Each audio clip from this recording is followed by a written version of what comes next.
Maayong buntag sa tanan. Praise the Lord for this another Sunday that we are gathered, together as a church worshiping our holy God. Magampo kita. Ginoo, ikaw ang gamhanan nga Dios, buhi dalaygon sa walay katapusan. Ikaw ang tuburan sa grasya, kaluoy. Kami, Ginoo, imuhang mga binuhat, ikaw nagsustain ka namo, nagatagbo sa tanan namong panginahanglanon. Ginoo, karong taknaa kami nangayo sa imuhang panabang, nga kami imong lamdagan sa imuhang pulong, ug tabangi kami nga kining pulong, kaning kamatuoran nga among madungog, ikaw gayud o Dios mahimaya. Tabangi kami nga matuman usab kini namo o nga aplikar sa tatagsa namo ka kinabuhi. Ginoo, ikaw ang tanan sa ngalan ni Jesus. Amen. Padayon gihapon ang ato ang series sa Book of Ephesians. Actually, ang tahas gyud sa pagwali nako, one sermon ra unta katong last Sunday, pero nanghangi ko kang David nga pwede tungaon nako. Kay murag naay mga kamaturan nga gusto na nako nga masabwag gayud og dili ko bitaw gusto magdali-dali nga mga morag ma-miss na nako. So kini ang magsugod kita sa bersikulo 11. Diha kang Kristo kita gipili nga mahimong panulundon nga gibutan ng daan sumala sa katuyuan niya, nga naghimo diya sa tanang butang sumala sa katuyuan sa iyang kabubuton. Aron kami nga unang milaong kang Kristo magkinabuhi alang sa pagdaig sa iyang himaya. Pinaagi kaniya kamuusab sa inyong pagdungog sa pulong sa kamatuoran, sa maayong balita mahitungod sa inyo kaluwasan, sa inyong pagtuo diha kaniya gipatikan pinaagi sa gisaad nga Espiritu Santo. Siya mao ang pagsalig sa atong panulundon hangtod nga makapanag-iya na kita niini alang sa pagdaig sa himaya sa Dios. Okay. Sa dili pa nako ni Saysay nga mga kaning sermon, nasa ko i-share sa inyo nga story. Ako, I don't know, bisik ako lang, pero usas ako mga struggle, baka naman itong mga seminars kanang about sa mga, about sa parenting or mga practical nga mga seminars. Usas ako ang struggle, is ka na yung pag-aplikar sa natunan. For example, na one time, pag human ako graduate to high school, mga pila ka tuig, marag feel na nako nga, need na nako nga mag-apply trabaho niya. Na naman ko acknowledge ka I believe. Kay para sa ko kaning kay nga pag kanang sales lugar. Pag first time na ako to nag-apply og trabaho, okay, and then nakita ko hiring. Unya, siyempre, nagpasa ko biodata, resume niya, panahon na sa interview. I-interview na ko, abin ako ang pangutana, bitaw ka ng mga basic lang bitaw nga mga pangutana. For example, what would be your contribution in this company? Okay, how would you able to help this company? Mga inanaunta nga mga interviews, pero naigi, sulti sa kuwang, ipangutana medyo nasya ko. Igna siya nga, sige, usaon daw nako pagbaligya og aircon sa North Pole. Kung sa kong linghod nga pangunahon na ako la pong gitubag nga sir palitan ng aircon sir. Pero baliha lang sir. Katong kuan sir yang igso sa likod kimurag init man to. Muto siya ang ibutang sa kwarto katong buga sir. Muto siya ang sa gawas. I don't know, sa to binuang ba to ang iyahang asa ko question or unsa ba ka to para sa ko ako lang pong gitubag. Pero kamo mga sales nga mga representative dia or mga pangut nga kuan, usa ka inyong itubag ato nga usaon na pagbaliyag aircon sa North Pole. Kanya, usapon sa construction, for example, kining ginatawag nga parenting. Nalay ako yung makita nga, ang bata lagi dili pa cellphone. Kanag yung, mahimo jud kang strong, mahimo jud kang nga mubarog jud ka. Pero kaniya akong kamagwangan nga anak nga si Amira, mahayo magidi kahayo mo kuan di ay. Mo manipulate ba? Nga tingala lang ka sa iyong buntag, I love you naman, magkadol-kadol naman sa kuha. Misig, gusto ko, no, mo barog nga dili, pero sahay tungod siya paglambing sa kuha, mahatag na ko. No? So, there are things in life no nga that I'm struggling no to apply even in sa pamilya, even sa ministry. Because tingali ako sa tao nga limitado lang, na ay mga kahadlok, na ay mga tingali circumstansya nga wala nagtugot ka na ako to apply, no? Or maybe kuan lang gyud tingali ang ako ang kagalingon murag gipatughan lang ginako ang sa atong komportable nung mga butang kay once nga i-apply basig di ba na adjustment sa kinabuhi. Now, nganong ako man siyang gisulti. No kaysa tuniaging Domingo atong naisgutan nga si Kristo, no?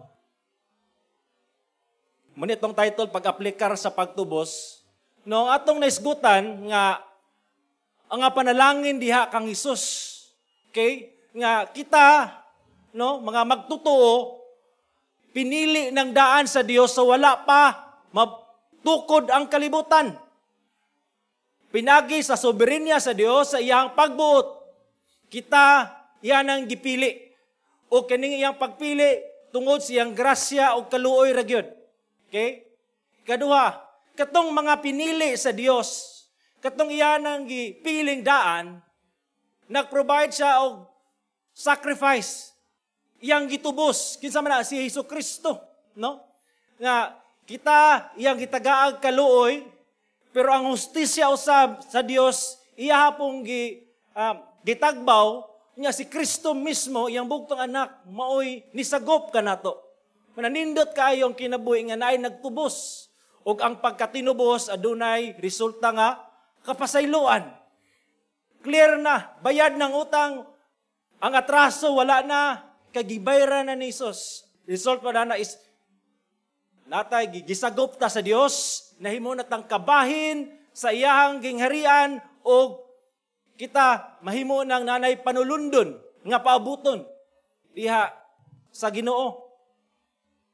Apan, naay mga kinatawag pangunahon na, no, nga sa mga tao, nga mahitungod itong ginatawag niya universal salvation or kining ginatawag niya universalism. Unsa man ning universalism? It is the theological belief that through the goodness and mercy and the love of God, all people will be saved. That is, all people will be forgiven their sins and granted eternal life. So naay pangunon, ay gitubos naman di ay, gibayra na, huma na, pasaylo na. Sila nagunahuna nga, langit na diretso, no? Mo betong nayusa ka, nakita lang ako ni sa Facebook ha, no, nayusa ka politiko, nag-reach sa birthday niya, gignan niya, tong isa ka, tong nag-birthday nga, you are in better place now. Ya, daghan kay nag-react kayo siya, say better place nga, kana siya nga word nga better place, is better place, katuman ng, di ba, una-una dayon langit. Nayusa ka pastor, gipangutanan niyang anak, sa kanabitong ginatawag nga 2 questions, kung ikaw, kung ang Ginoo mangutana sa imuha, nganong pasudlon ti ka sa akong gingharian, ang bata ni tubag, simple lang, tungod kay namatay man ko. Kay namatay ko, automatic dayon nga, pasudlon sumurag inana na ang panglantaw sa tao, nga paghuman nining kinabuya, rest in peace na. Welcome na dayon sa gingharian, kay nabayra na.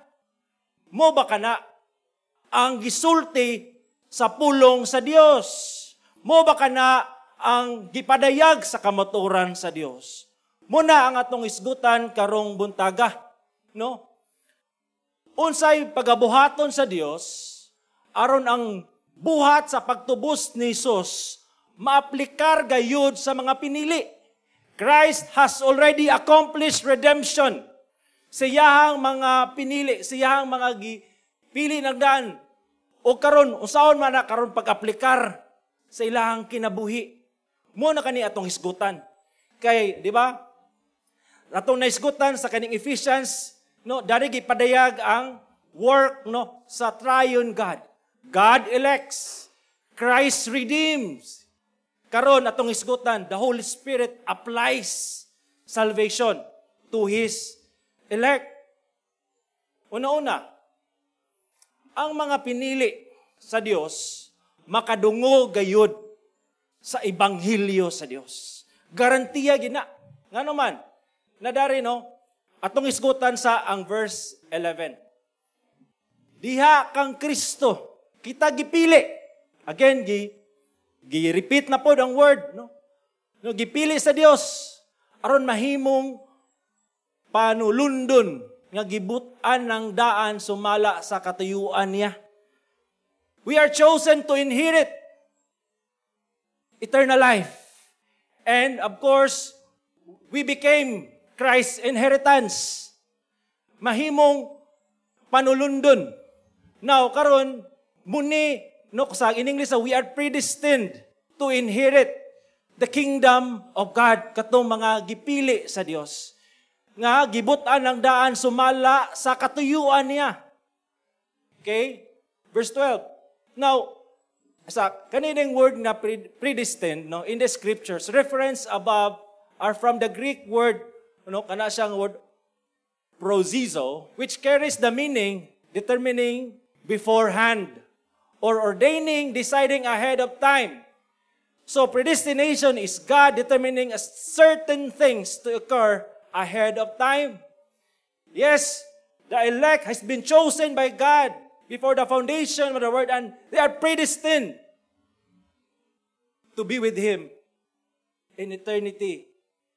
No, muna siya ang predestination. Okay? Nga gisigurado na ang padulngan sa tanang pinili sa Dios. Ang nag-decide na ang Dios mismo. Now, parayon ta sa verse 11, naghimo diha sa tanang butang sumala sa katuyuan sa iyang kabubuton. Ang Ginoo mo'y nagbuot. God is sovereign again. We need to understand that. No? He is able to do what He has decided to do. Why? Because naghimo diha sa tanang butang. All things, God, no? Siyang providence, siyang pagkagamhanan, mahimo niya unsay gusto niyang buhaton. Because God is sovereign again. God is the God of providence. Sumala sa iyang katuyuan o kabubuton. Way makapugong. Kung unsa nang gitakda sa Dios, mahitabo gid na siya. Kung unsa nang gidesidean sa Dios, mahitabo gid na siya because God can do what He pleases.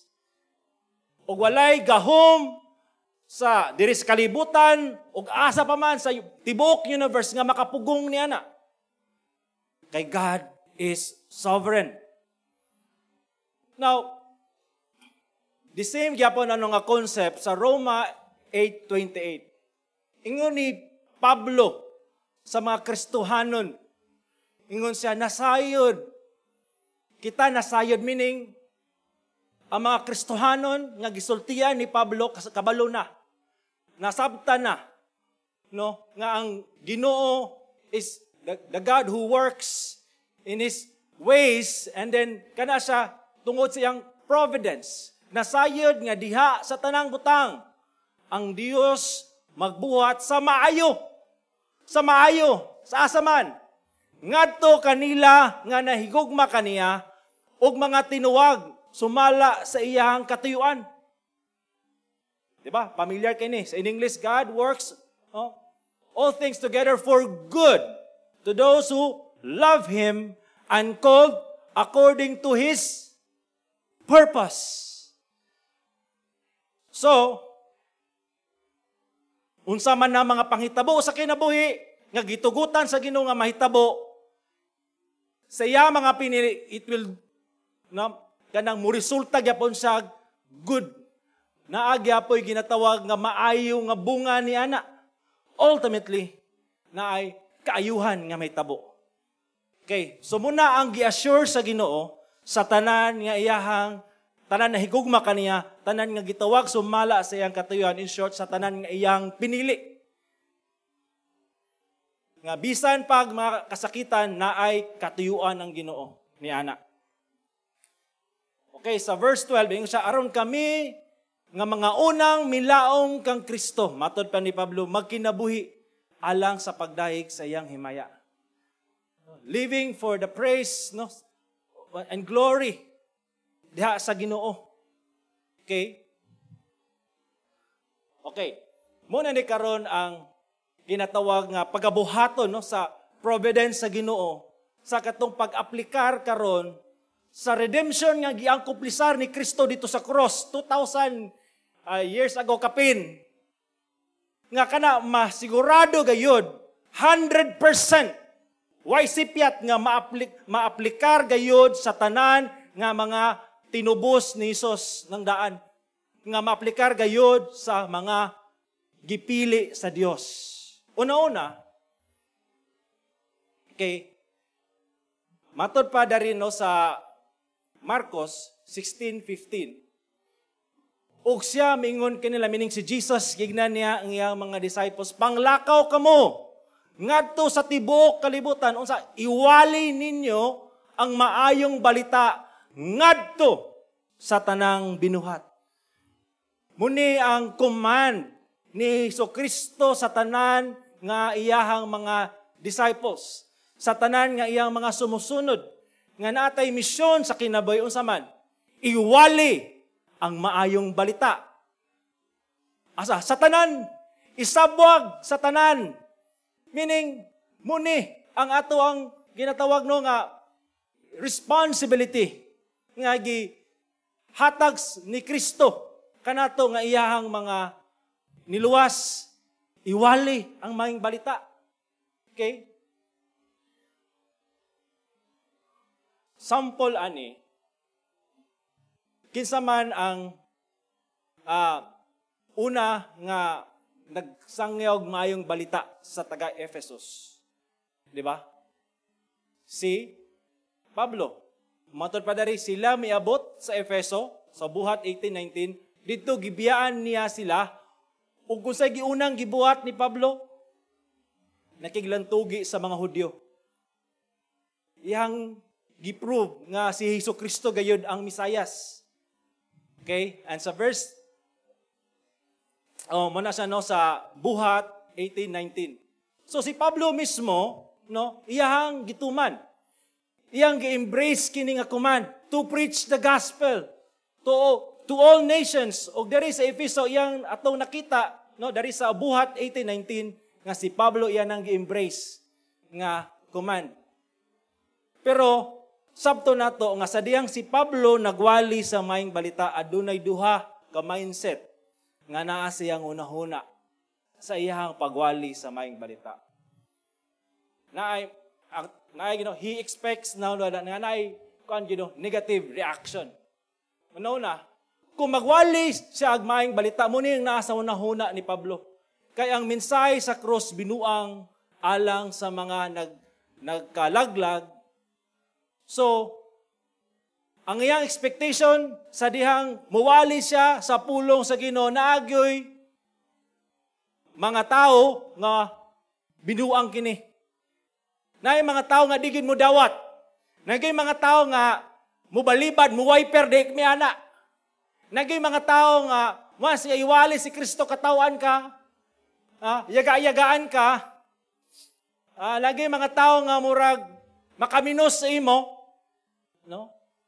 Ay one time nagwali ko sa sa walay nagisiran ako kita kog tiguang naglingkod sa sa kong nag-share ko about kang Kristo.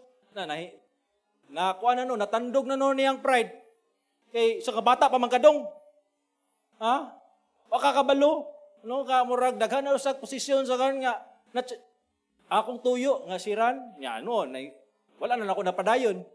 Pero nagiday nana. So kung ikaw di ay mag-share, may tungod kang Kristo, di ba? We expect no nga na ay, yes, mo respond yun siya positively. Yes, pero the reality is, ang message sa cross, the gospel itself will offend. The gospel itself will challenge, will rebuke. Muna, ang usahay, ang ginabuhat is ang gospel, gina-sugarcoat, ginahimong murag, gipalamanan o kaning ginatawag nga sugar para dali madawat. Pero kita, ang atong trabaho is to share the gospel. As it is. Ang gospel, dili ni siya, murabitaw ka ng sanina nga dako ra kayo, pwede na to adyasan para musibo sa kaning kurbada sa lawas. Di na naigsoon. Share the gospel, no? Kung unsa ang gisulti sa Ginoo sa iyang pulong. Pero sa other side of the coin, when Paul preaches the gospel, matod pod sa Roma 1:16, mo po ni ang iyang expectation. Dili na ko'y kaulaw ang mayong balita. Ang sa ingon ni Pablo kay kini mao ang gahom sa Dios alang sa kaluwasan. Sa matag usa nga nagtuo, ngadto sa Hudyo una, sa tanan ug unya ngadto sa Grego usab. Di ba? May mga tao gusto maka-witness sa gahom sa Ginoo. Ang ilang gunahuna, naay tingali katong mga masakiton nga, grabe kayo niya, nakalakaw. Mga bungol nga nakadungog. Di ba? Mga butang nga nakakita. So, according to this verse, if you want to witness the power of God, share the gospel. When that person receives and submits to Christ and repents from his sins, you are witnessing the power of God working upon that person. Kay dili na mahimo sa katao nga makasasala nga siya ra. You are witnessing the power of God. No? Ang gahom sa Dios alang sa kaluwasan. Di ba? That's why we rejoice. We are happy when someone receives Christ, repents from his sin because it was God who works upon his life. Ikaw mismo nakadawat sa maing balita.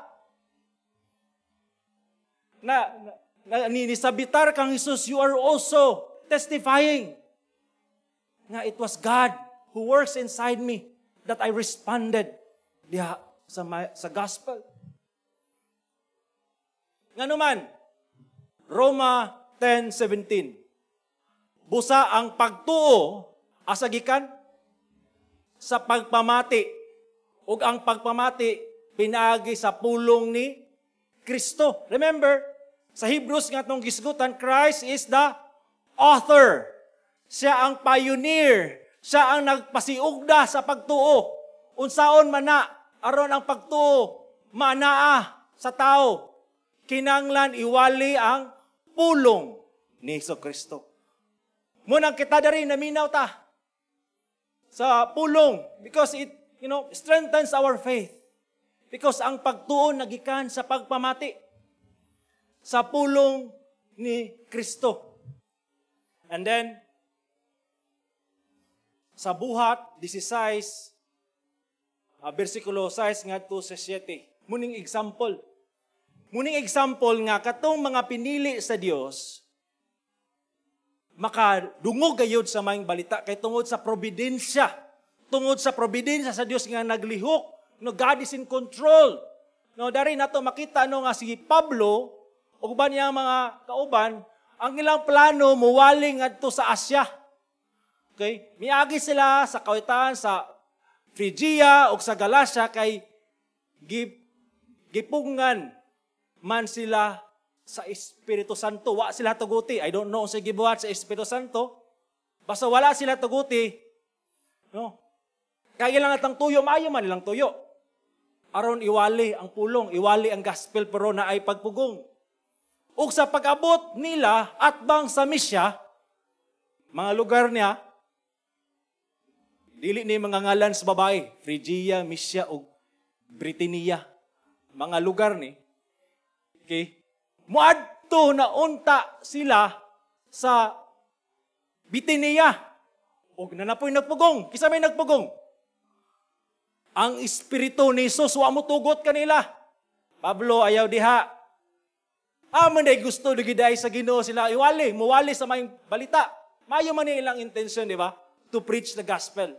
Pero naay lugar nga gusto sa Dios, nga gitawag sila, nga iwali nila ang mayong balita. Busa, milugsong sila ngadto sa Troas, agi sa Misya, og dito'y usa ka pananawon. Karon nakita na usa ka vision.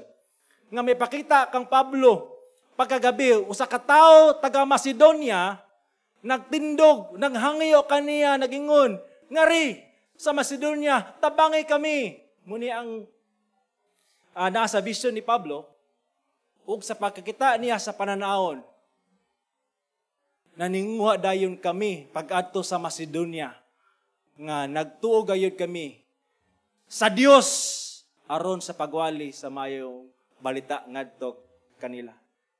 The Holy Spirit, Jesus, God, the triune God, working in His providence so that the gospel will be heard to whom God wants to hear it.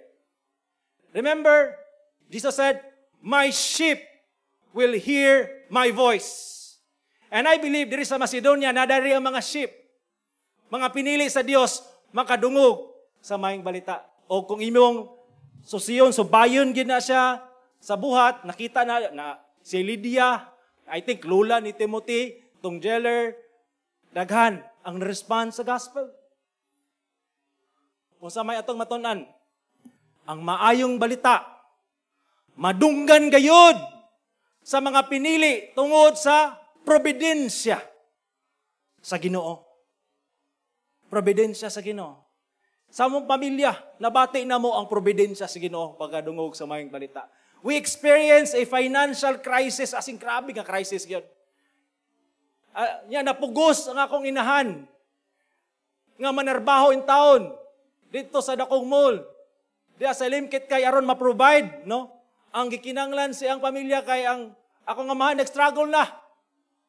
So, upaw naman na siya, pero upaw na gina siya daan. Dili na tungod sa problema. Kung dili tungod yun, no, sa kanag yung natural na siya, no? Pero akong point is, grabe yun. Ang amo ang pagsulay. Napugos ang akong inahan, panarbaho. Dito siyang pagpanarbaho, nakakita siya, nakaila-ila siya, usa ka Kristohanon. Kristohanon nga matinud-anon, nga nagwali sa pulong sa Ginoo, nag-Bible study. To make the long story short, iyang nailhan kini na sila one-on-one. Akong mama, nakadawat, nakadungog sa mayong balita, ug mituo kang Hesus. Ug akong mama karon, ni mo ng Kristohanon, gi-invite mi niya, diri sa simbahan, nakadungog ko sa pulong sa Ginoo, nirespond ko, nabautismoan ko, uban ang akong pamilya. Unsa may tawag ana? Aksidente ng tanan? Timing ra ba na? Ang nature mao'y nagplastar, ang universe mao'y nagplastar ning tanan. Makredit ba di mo na sa universe, sa nature, sa chance? I don't think so. The providence of God working sa matag usa aron ato siyang mailan, makadungog ta sa pulong sa Ginoo. God is God. And He works all things to accomplish His purpose. Not just for this world, not just for this country, but even sa iyang mga pinili. God is involved in your life. Involved siya. Ayaw una ang Ginoo, nagplasta, nagtalot-nanaw lang siya, usa kay bato niya. He's involved, orchestrating everything for you to know Him. So, dato, akong na-realize, yes, I believe in this verse. Muna, paborito kay nako ning Romans 8:28. All things works together for good for those who love Him and called according to His purpose. Financial crisis, God used it for the good. Why? Through that, we heard the gospel and we responded sa gospel. So karon pangutana, nabut-but ba ka? May mga pagsulay sa kinabuhi. mga break-ups diha say katubitong karon sa Facebook daghan kayo. Unsa man ni, di ba? Mga nabalakara kayo, di ba? Mga J daw.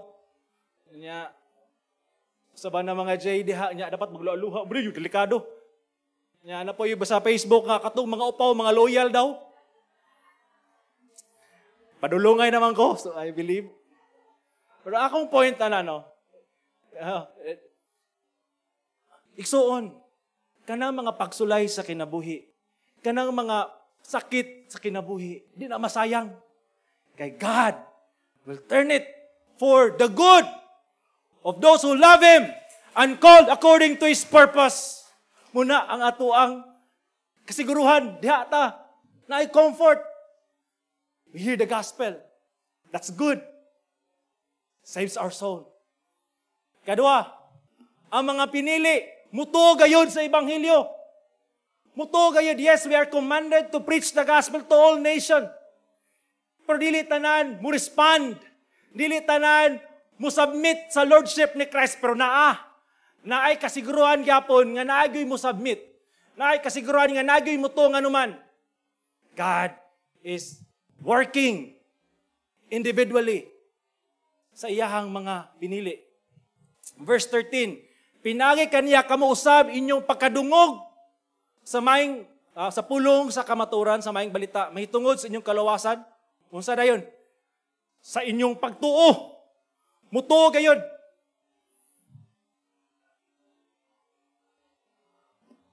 Sa Buhat 13:47 klaro kay ni siya. Sa ingon ini gisugo kami sa Ginoo nga nag-ingon, meaning I think si Paul nga ilang gi-embrace ang command sa Ginoo to preach the gospel to all nations sa mga Gentiles. Gipahimutang ko ikaw nga kahayag sa mga hintil aron dadon nimo ang kaluwasan hangtod sa kinatumyan sa yuta. So muni ang ginabuhat sa mga apostles, no, they are preaching the gospel. Sa pinagi sa grasya sa Ginoo ilahang giwali gyud ang maayong balita. Pero naagyoy nasa kasiguruhan nga kaning gospel nga ilang iwali di gini masayang kay naagyoy mo respond. Tanawa sa verse 48. Sa pagkadungog niini sa mga hintil, mga Gentiles, mga dili Hudyo, sila nalipay. Dili tanan, pero naay nakadungog, dili lang sa ears, but really in their hearts, no? Okay? They understood the gospel. They understood who Christ is. And then, usay na ito, they rejoice. Lindot kining kadua, ang tanan nga gitaganan ng daan alang sa kinabuhing dayon mituo. For those who have been appointed for eternal life, believe. Katong gipili ng daan sa Dios.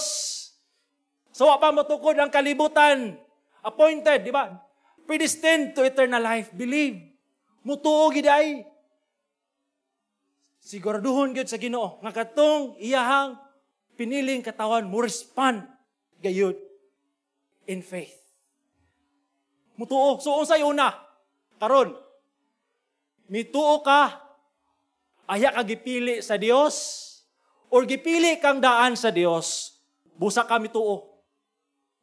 Klaro kay dire. Gipili kang daan, busa ikaw mituo. God's sovereignty.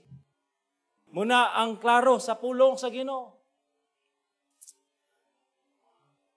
Unsa man ding word nga believe? Unsa man din siya, no? Mark 1:14-15. Unya human sa pagdakop kang Juan, si Jesus miadto sa Galilea, nagwali sa maayong balita gikan sa Dios, nagingon, ang panahon miabot na. Ug ang girian sa Dios ana-ana. Paghinulsol og tuo kamo sa maayong balita. So, kani di ay pagtuo, okay, naka-attach na is repentance. When you believe, not just believing the facts, no, kani mga information, but really trusting your life to Jesus Christ. Okay? Surrendering, submitting to His Lordship. And then when you submit to the Lordship of Christ, murara ni siya ginatawag nga, nasa Facebook, nakay i-unfollow o kadap nakay i-follow. All along, sa tong kinabuhi, sa wala pa diha kang Isus, we are following sin. Diha taga-enjoy. So when you believe, you have to click unfollow sin, unfollow the darkness, and click follow Christ. Dili po di duha, do. The true faith will unfollow sin as the master. Now, you follow Christ as your master na. Na ay pag hinulsol, dili pwede nang nasa hunahuna lang, nara sa kaning pagtuo. Okay, naagid ang pagsalig nato diha kang Hesus nga siya ra gyud ang iyang gibuhat sa cross mo ra gyud. Diha ta mo cling. I cling to the old rugged cross. Jesus Christ is my Savior. Muna siya. Unsa may mahitabo kung ikaw mo to. Romans 5:1 and 2. Kay gihimo man kitang matarong pinagi sa pagtuo, meaning you are made righteous, you are declared just in the eyes of God. Kita may pakigdait na uban sa Dios, meaning ang result dayana is we are at peace with God na. We are no longer His enemies because the price has been paid. We are forgiven.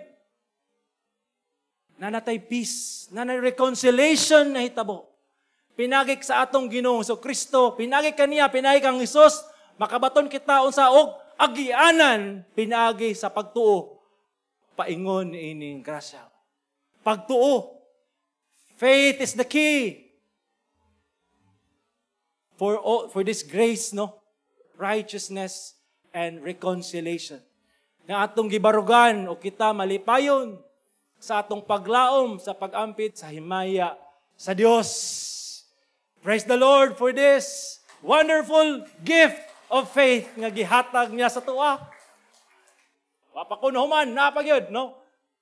Ang pagtuo mo ay instrumento nga gamiton sa Dios aron modangat ang kaluwasan sa iyang mga pinili. Ang Dios maghatag og pagtuo tungod sa iyang grasya o kaluoy. Napag-example ani. Even si Paul, siya nakatestify. Bisan tuod kaniadto, meaning Paul karon, Apostle Paul, iyahang nagisgot sa iyahang pas nga kinabuhi, no? Nagsulti ako, og daotan batok kaniya. Blasphemy, kabalo bata sa Jew, nga kanang blasphemy is punishable by death. Gawas pa niya na, gilutos ko, o gipakulawan ko, ang mga nagtuo kaniya. So Paul mismo, he believes that he deserved justice. He deserved wrath of God. He deserved punishment. Apan gikaluyan ako sa Dios. Kay wala pa man ako mutuo kaniadto busa, wala ako masayod kung unsay akong gibuhat. Dayon sa verse 14. Dako gyud kaayo. Hilabihan kadako ang grasya sa atong Ginoo. Unsa man kay gihatagan niya ako sa pagtuo. Again, faith is a gift. Ug paghigugma nga anaa kanatong mga anaa kang Kristo Jesus. Christ has accomplished our salvation. Ug wala lang taman diha. God has also gave us the gift of faith so that redemption will be realized in our hearts, in our lives. Pagtuo, igsoon, it's a gift. Living faith is a gift. Saving faith is a gift of God. Ang mga pinili, grasyahan sa Dios, aron mutuo sa Ebanghelyo, aron maangkon ang kaluwasan. So ikaw karon nga nituo, gigrasyahan ka. Ikaw karon nga muna karon praise and worship ta, malipayon ka nga na diri, enjoying the presence of God, kay you are so overwhelmed. by that grace. Lord, I am so undeserving. Yet you poured out your mercy upon me. Lord, thank you so much. Because you redeemed me. And you gave me faith to believe, to trust in you. All glory and honor belongs to God. Atong pakpakan ng buhay nga Diyos. Murag, kani pa lang daon, murag busog na kay ta. Murag okay na kaayon. Pero na ya, wait, there's more. Ha? Ano tong no? Ha? Wa pa day nahuman. Wa pa. Silyuhan pa ka. Grabe na ni nga grasya de. Ang mga pinili silyuhan sa Espiritu Santo. Silyo. No? Matod pa diri gipatikan pinaagi sa gisaad nga Espiritu Santo. Naging gusto ko ng asawa nga pwede ba ko magpatato? Nalanghid diwa. Siya nga pwede. Pero si mong agtang ibutang dia 666. Pwede na lang. Joke na to lugar para pananghid lang. Now, kaning word nga patik. Murag ang sa English na silyo. Okay? Unsay bot pasabot sa pagpatik or silyo. Na itulo kabutang daghan pero tulo lang atong isgutan. Pagbalido. Saan ning balido? Or validate or authenticate. Ayaw ka mo paghago matud pa ni Jesus kading kini mga tao no nga murag naituyo siya nga kay nakakaon sila sa pan gusto po sila more nga lahi naman nilang tuyo mga physical nga matagbo ni Jesus ingon gi-correct sila ni Jesus no nga ayaw ka paghago alang sa pagkaon nga mahanaw ra kundili alang sa pagkaon nga mulungtan ngadto sa kinabuhing dayon nga ihatag kaninyo sa anak sa tao. Kay diya kaniya ang Dios Amahan usa nagpatik sa iyang timaan. So, this is no kanina yung pagpatik is kaning seal of your salvation. Kaning Holy Spirit is the seal. Nga kaning imo ang nadawat nga kaluwasan, imo ni sirado kandado di na gini siya mawala sa imuha. Nasilyuhan na. Okay? Ikaduha, usa maning seal, panalipod. Ayaw, muning sa gingon sa Gipadayag 7:3 no nga naay judgment ihatag sa Ginoo sa kalibutan. Ingon siya, ayaw ninyo pasipadi ang yuta o dagat o ang kakahayan hangtod ang mga ulipon sa atong Ginoo. Nana po the word. Mapatikan na namo diha sa ilang agtang. So naagya pa seal. Okay? So therefore, naagyo ginatawag di ay nga kaninding silyo is a seal of protection. No, mo beneng nagpabak nga iban no nga nagpabaksin kay may na lang makaprotect. Pwede ka ito 100% nga makaprotect, no? Pero naagyo grabe nga peligro nga mahitabo ning kalibutan na kabalo mo unsa? Ang judgment sa Ginoo nining kalibutan. That His wrath will be poured out upon the earth. But only those who have been sealed by the Spirit of Christ will be spared from this wrath. That's why na ang Holy Spirit. Pagsalig, nagsilyo. Siya mao ang nagsilyo kanamo o naghatag sa iyang Espiritu ingon nga pasalig. Sa in English ani deposit. Diya sa among mga kasing-kasing, silyo, assurance, guarantee. Naikasan, nagpa-gas ko. Niya pagkuot na ko sa kong pitaka, pamandi ko kadalag kwarta o niya na, kuha na, nana ang gasolina sa akong tangke. Alam mo, brum-brum ko. So naghatag ko pasalig. Gihatag na ko ang lisensya na ko. Siguraduhan, nga mubalik lagi ko. Bayran ako na, ay kabalaka. Naay pasalig. Naay pasalig ang Ginoo. Nakwaon lagi ta niya. Iya lagi tang tubo, yatang kanang sagupon diya nga to siyang gingarian, mainhirit ginatong iyang gisaad, nga kinabuhing walay katapusan kining iyang gingarian. Naay pasalig niya. The Holy Spirit. in our lives. Ang silyo sa Espiritu Santo nagpasabot, panalipod sa kapungot sa Dios. Nagbalido sa atong kaluwasan. Nag-authenticate sa atong relationship siya that we are His children. Nagsiguro sa atong panulundon. Madawat lagi nimo ni naisilyo nga gihatag kanimo sa Dios. The Holy Spirit. What a wonderful gift of God. So karon, nadunggan na nato, inana de ka, dako kalalom ang grasya o kaluoy sa Ginoo kanato. Unsa may imong respond? Unsa may imong respond? Romans 12:1. After Paul explains the grace and mercy of God, muni ang iyang hangyo. Busa ng hangyo ako kaninyo, mga igsuon, mga Kristohanon, kadawat, nga gikaluyan sa Dios. Pinagay sa kaluy sa Dios, pagtugyan sa inyong lawas. Isip halad nga buhi. Balaan og makapahimuot sa Dios nga mao ang inyong espirituhanong pagsimba. Offer now your bodies, use your bodies as a living sacrifice, holy and pleasing unto God. Every fiber of our being should be for the praise of His glory. Dili na kita ang master. Dili na kita ang captain of the ship. Christ na. Siya na. So we use our finances, health, talents for the praise of His name.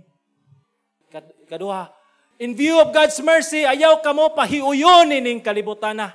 Dili nakataga diri, na nakay panulundon dito sa langit, siyang gingarian, nga nung makinabuhi, pamangkaw sa may pulos, nga nung makinabuhi, kadiri, nga dili mininimo ang tinuod nga pulurianan.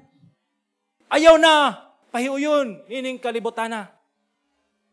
Live your Christian life seriously. Seryosohon na to ni, dili ni joke-joke. Dili ni unsa-unsa lang. You are purchased by Christ. Live for the glory of Christ. In view of God's mercy, ipabago ang inyong hunahuna. We feed our minds with God's word. Diha na ang atong appetite mo nang kung ikaw nakadawat sa grasya sa Ginoo, kung ikaw nakaluyan sa Dios nga wa kay gana sa pagtuon sa iyang pulong, wa kay gana sa pagampo murag magduda ko, anak. Kaya ang tinuod nga nagrasyahan, ang tinuod nga nakadawat sa kaluoy, gutumon, nagyoy hunger for righteousness. Changing our mind. Our bread now is the Word of God. That's why we are here feasting, devouring the Word of God. Because this is essential. Manangabi, sa pagsayo sa buntag, ni mataka o sa orasa, nani ka diri. And you want to be fed by God's Word.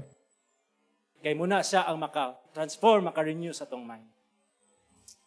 So, ang buhat sa pagtubos ni Jesus, giaplikar sa Espiritu Santo sa tanan nga iyang mga pinili. So, as a Christian, in application, na yung mga nagsulti sa kuha nga, pag ginegosyo sila kay aron sila makatabang sa ilahang sa mga tao lugar, makatagbo silang panananon. Yes, nindot na siya nga motive, pero dili lang unta taman diha. Maybe gitugutan ka sa Ginoo nga nakay inana nga posisyon na kay mga tao because of God's providence, because God will use you to share the gospel to these people. So that's why we need to think for kingdom building. Ahamantagi pagbutang sa Ginoo. Preach the gospel. Kitang tanan, we are here, we know Christ because we heard the gospel and we responded sa gospel. The Holy Spirit will empower us. The Holy Spirit will give us the grace to do so for His glory and honor. Live for the glory of God. Ato pakpakan ang buhi nga Dios. Magampo kita. Ginoo, daghang salamat kaayo Lord sa imong grasya. Gawas-awas, Ginoo, ang mga pagdahig, mga pasalamat tungod sa imong dakong gugma. Gihatag ka namo Lord. Bisan dili kami angayan. Angayan kami nimo nga hukman apan nimo ming gipili nga makadawat sa imong grasya. We are so blessed, and help us to remember your goodness and your mercy in our lives. Panahon nga kami ay mga pagsulay, ma-discourage. Help us to remember how much you love us through your Son, Jesus Christ.